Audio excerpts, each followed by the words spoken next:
New video idea, everybody. I have semi-given up on trying to AP every sound game because I'm washed as hell, but you know what I can't be washed in? Some Pokerjan. If you've never played or heard of Pokerjan, well, it's now called Hololive Pokerjan. It's no Hololive Dreams, it's Hololive Pokerjan, or just Pokerjan. I can't rename my app.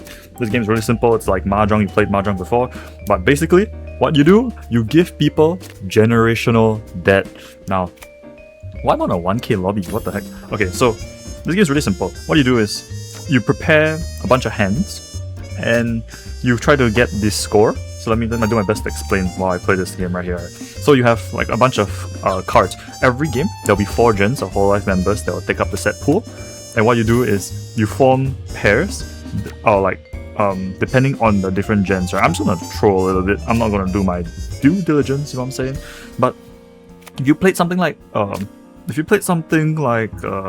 Mahjong, you know, same concept. You gotta be careful when you drop your stuff. And basically there's only a few ways we can score in this game. So you get a hand of like 7 cards, you draw 1 per turn when it's your turn, it goes clockwise. And you wanna form one of the following sets. Either, holy crap, generational debt, send you to the shadow realm, bang, your money is mine, there goes your dailies, kids. So what you wanna do is you wanna form gens, or you want to form triplets of whatever you can. Wait a minute, let me think about this play for a second. Ooh, okay, it's kind of bad. I'll explain what I'm doing in a bit, give me a sec.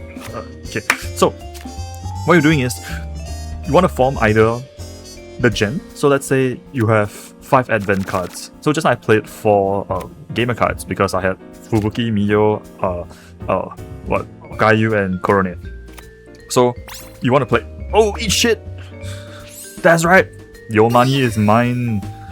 Yes. So you want to either form a full gen, or you want to form triplets of any color. So the colors actually just increase. The colors actually gives you a bonus on what you can get. Let me think about this. Yeah. So the colors can actually give you a bonus depending on whether you score the same color for a gen, or holy crap, wait, did I drop Bibu? Destroy it! Your money, mine! Come on, some shit, my Duolingo is kinda ass. Oh, triplets again! Okay, so you can see what I'm doing is, every time you get triplets, you press Pokerjan and you take their money basically. But there's some strategy. Shiba! Pokerjan again! Damn, this is the best start of Pokerjan I had today. Come on, give me more. Oh, that's kinda close. Okay, so yeah, so you either form a gen, or you form triplets. Now, oh, that's kind of good. So what you can do is you can check the pool. I'm gonna throw Fubuki because that's like least likely to get taken.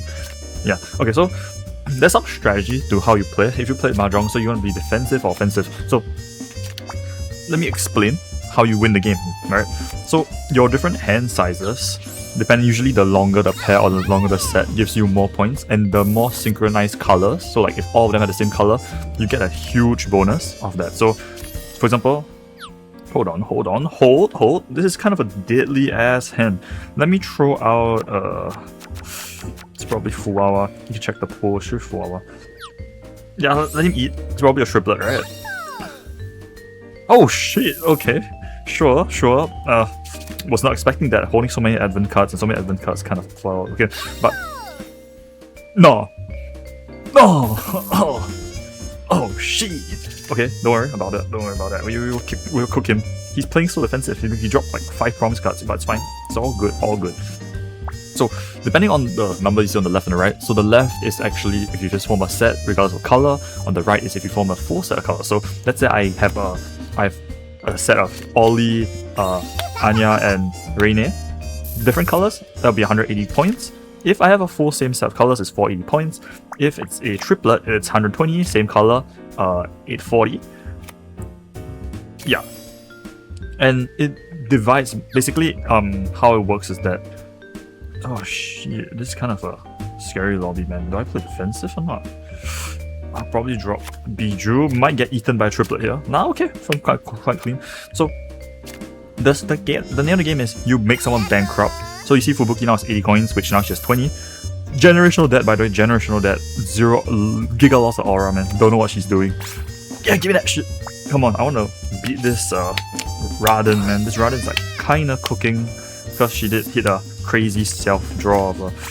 Oh, Pokerjan again. So what I'm doing here is I have 3 sets of ID, different colors, so I'll take 60 from each person to form the 180, which is my bonus. And I killed the Fubuki, but it's fine. We end the game on 2nd. This rounding got kinda lucky. I got giga lucky, to be honest. Sorry. And the game lasts, like, basically that's the game. So there's more stuff you can do in this game. So what you want to do essentially is you want to make sure, because everyone's forming sets of their own, right? Everyone's like forming sets. You want to make sure you don't throw cards that are more likely to form a set. So there's only 9 cards of each character in the pool with 3 of each color. So obviously that's why you see if you get like a triplet of the same color, it's gonna be like insanely high roll because there's only 3. So that means you have to draw all 3 of that. Draw 2 of that and like 1 more. So like this, you have 2 faunas, blue. There's only 1 more blue fauna left in the pool. So if someone does yeet that fauna out, right? Oof, cooked. Right? So basically how it works is that as people draw cards, you can easily just eat the card. Now there's also a small bonus fauna on the table, so that means fauna gives you extra points. So see right here, I have 2 IDs. I want to form the last, I need a Rainier, and boom, very clean, we take his money. Yeah, so there's many ways you can earn people's money. You can evenly spread from everyone, or you can specifically target people when they throw out that card. So if you can like see what they've been throwing out, this guy's throwing Rainier, now it's this guy's turn, he throws out in Yofi. So there are actually many tips of how to get better at this game. I plan to make a video. I am not super qualified to make the video though, but if I play this game every day, 3 times, right, I might grind high enough to... Okay, wait, sorry, give me a sec. I'm gonna throw out the EO feed.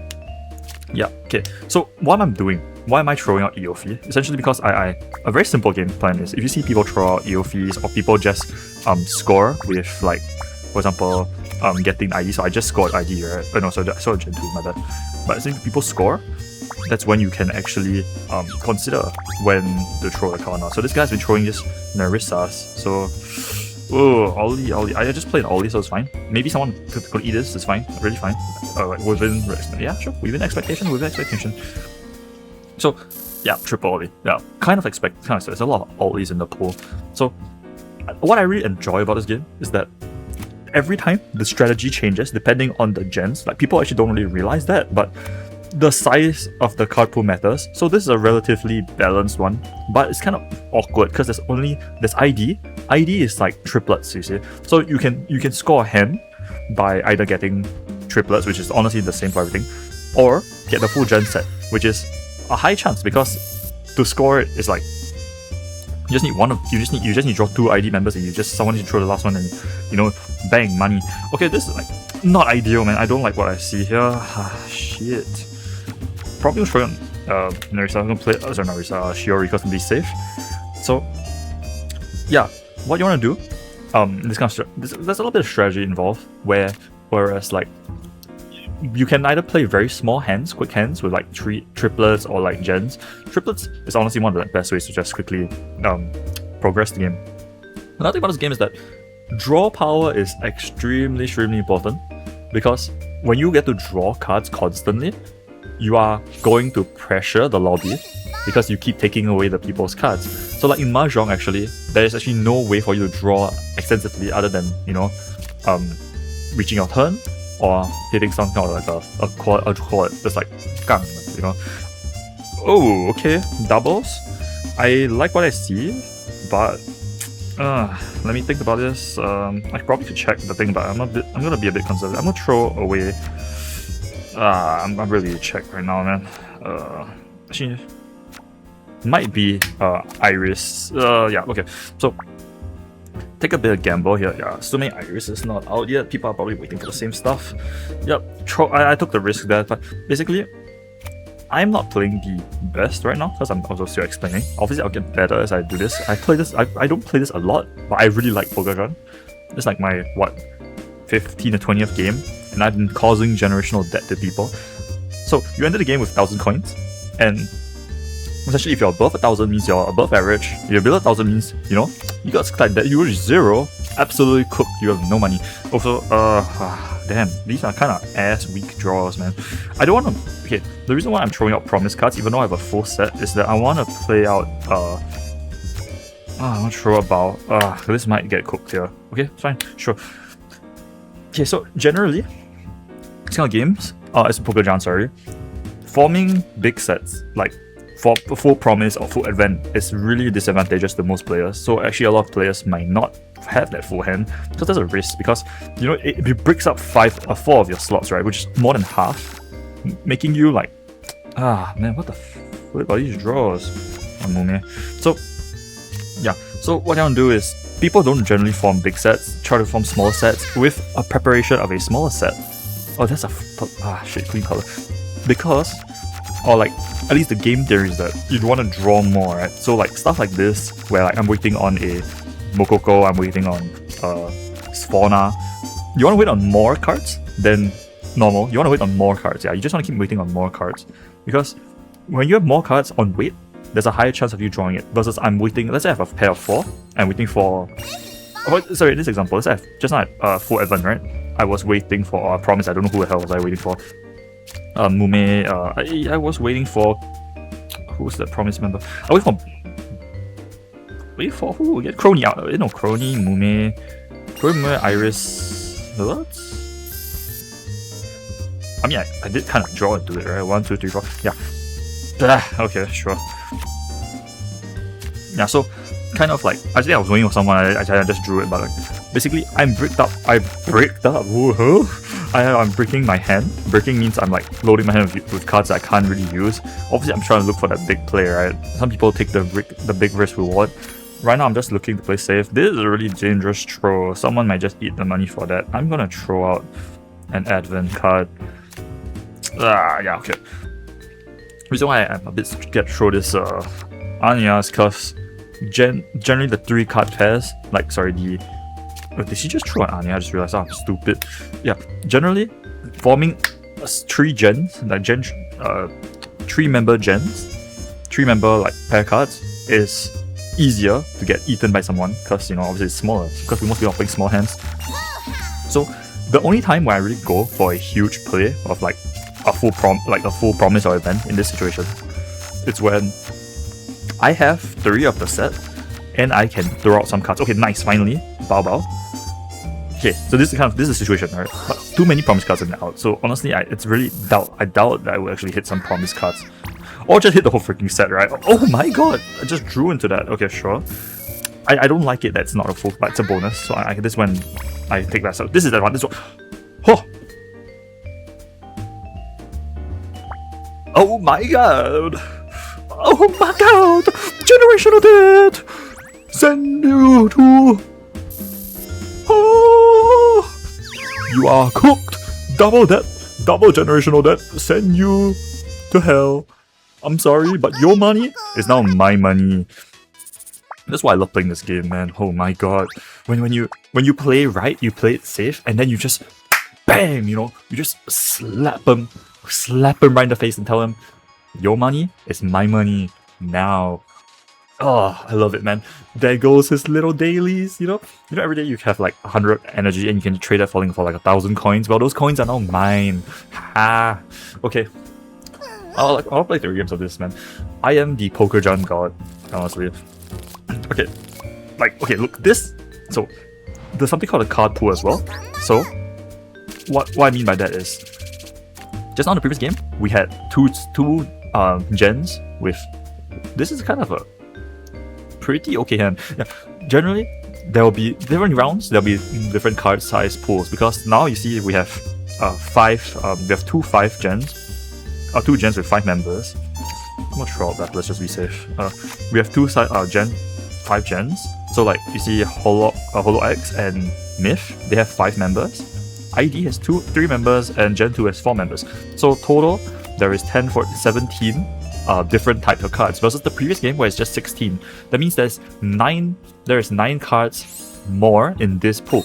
Meaning that playing a 5 set like this high roller piece of shit here, it's harder to hit a 5 set. So everyone's gonna be gunning, or like ideally should be gunning for the Gen 2s and the IDs or triplets, which is what this Miko is like kind of shooting right now, right? Also, she kind of took my Cali, so that's kind of annoying. That's fine. Choco Sen. Okay, I'm going to toss out more Holox, but I have a set, so I'm going to keep my high roll potential. Someone might eat the Kiara for triplets. No, okay, sure. So I'm trying to minimize risk, maximize reward right now. So Myth is kind of like, yeah, so Holo X and Myth is going to be just constantly yeeted out, right? Maybe some Gen 2s. People are definitely holding for ID. If I draw the ID, I have to, haha, bye-bye, bye-bye.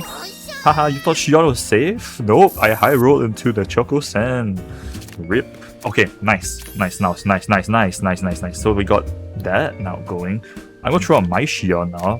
Because, yeah, see, Shion's safe because he threw Shion, then I took his Shion, so no one else took it. Unlikely of a triplets. Maybe I ate someone's triplets, fine. There's only 6 Shions left in deck. Sometimes a bit bug. Just like Ryoto Games TFT. Yeah, 6 Shions left in the deck. So, I can rule out triplets. Honestly, my threshold of when I can rule out triplets is mostly when the card's left 6. 6 to 5, 5 to 6. So the card is really unlikely. And then this guy gets cooked. Okay, sure. Yeah, I think I want to play more Pokerjan, man. Rhythm game's too hard. Pokerjan, thanks for watching.